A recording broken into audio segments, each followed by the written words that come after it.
Hey, how's it going, guys? My name's Newton, and I'm gonna film this video for E39 Source. This is my new to me 2000 E39 M5. It's my second E39 that I've had. I've had 4 BMWs. I still have my E46 M3 right there that you can see. And what makes this E39 M5 special is that it's a sub $10,000 E39 M5 in the year 2020.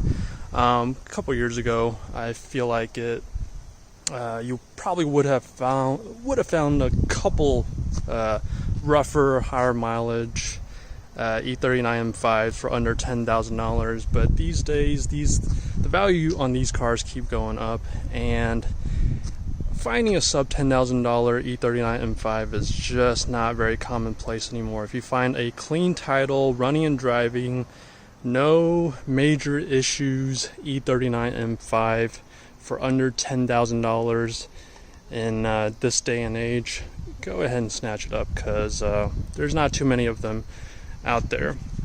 Now obviously this one is not without issues. You're not going to find one for under 10 grand that's flawless. In fact, for under probably, I'd say, $15,000, you're not going to be able to find one without needing some work or attention. So I'm going to kind of just walk you guys through some of the things so far that I've seen wrong with this car. And this is going to be a full restoration, or at least a restoration back into a pretty solid, pretty good looking driver's car, which at the moment, as you could tell, it's fairly clean to begin with. So let's see, some issues. There's a lot of cosmetic issues.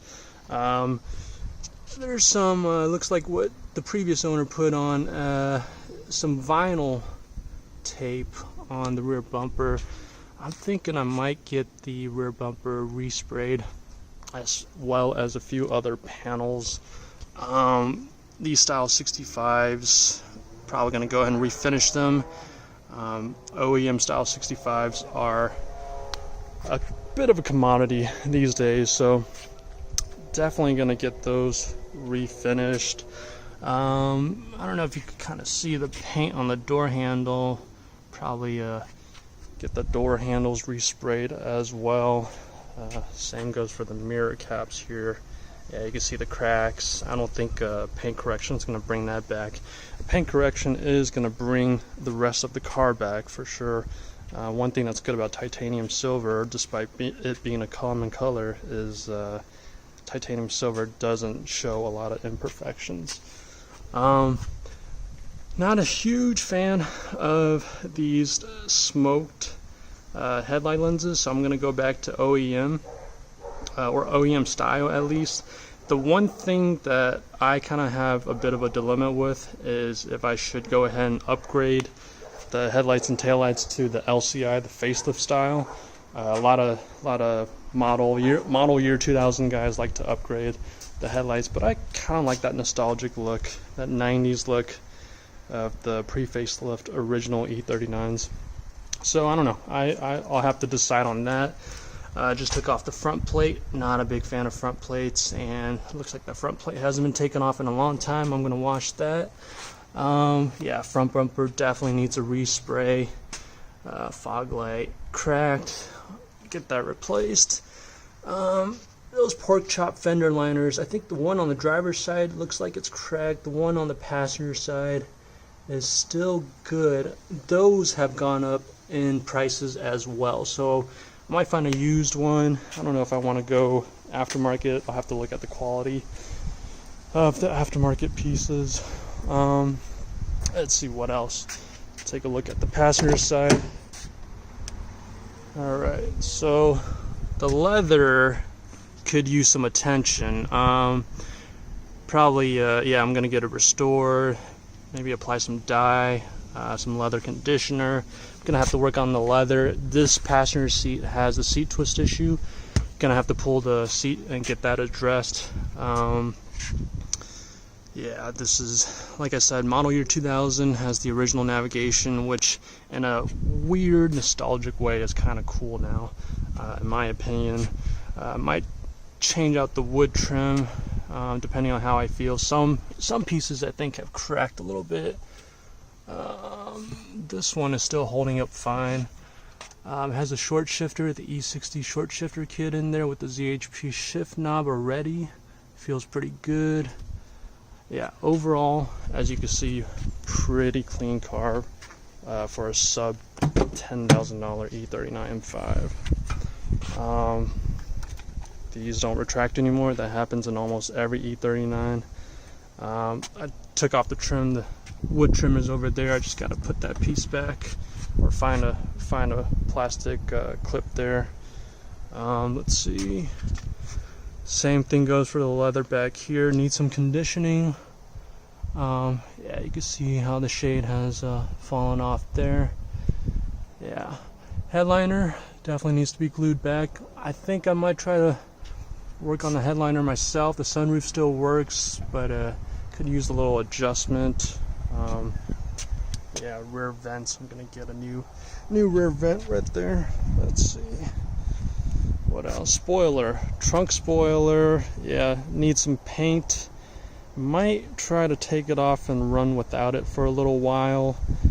But I'm afraid I might take the paint off the trunk when I try to remove it. So we'll have to see how that goes.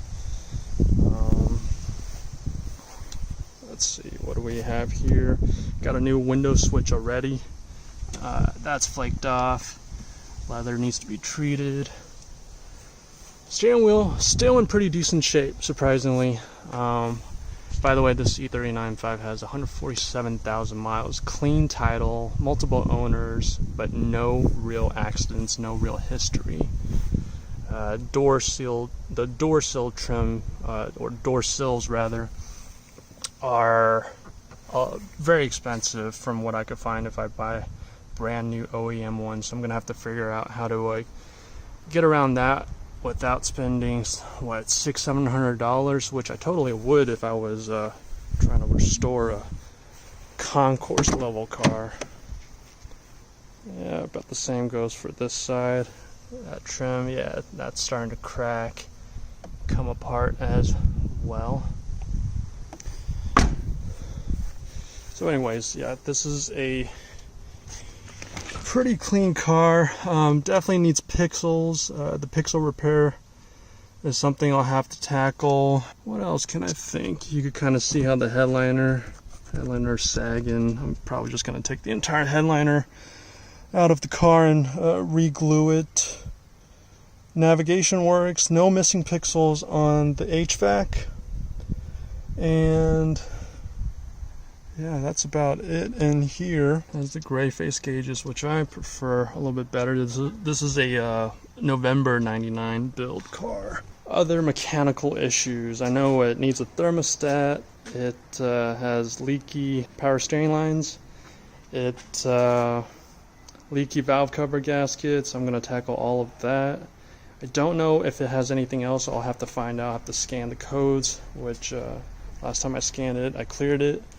So I'll have to scan it again to see what has returned.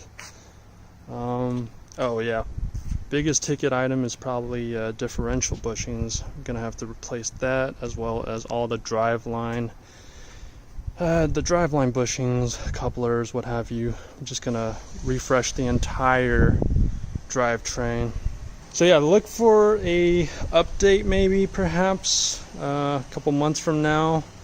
Or maybe I'll just make a video with the whole car finished. That's probably not going to happen until next year sometime. But for the time being, I have a lot of work ahead of me. Or, you know what, it might not be too bad, because this is a pretty clean E39 M5 for under $10,000 in the year 2020. Alright, I'll see you guys later.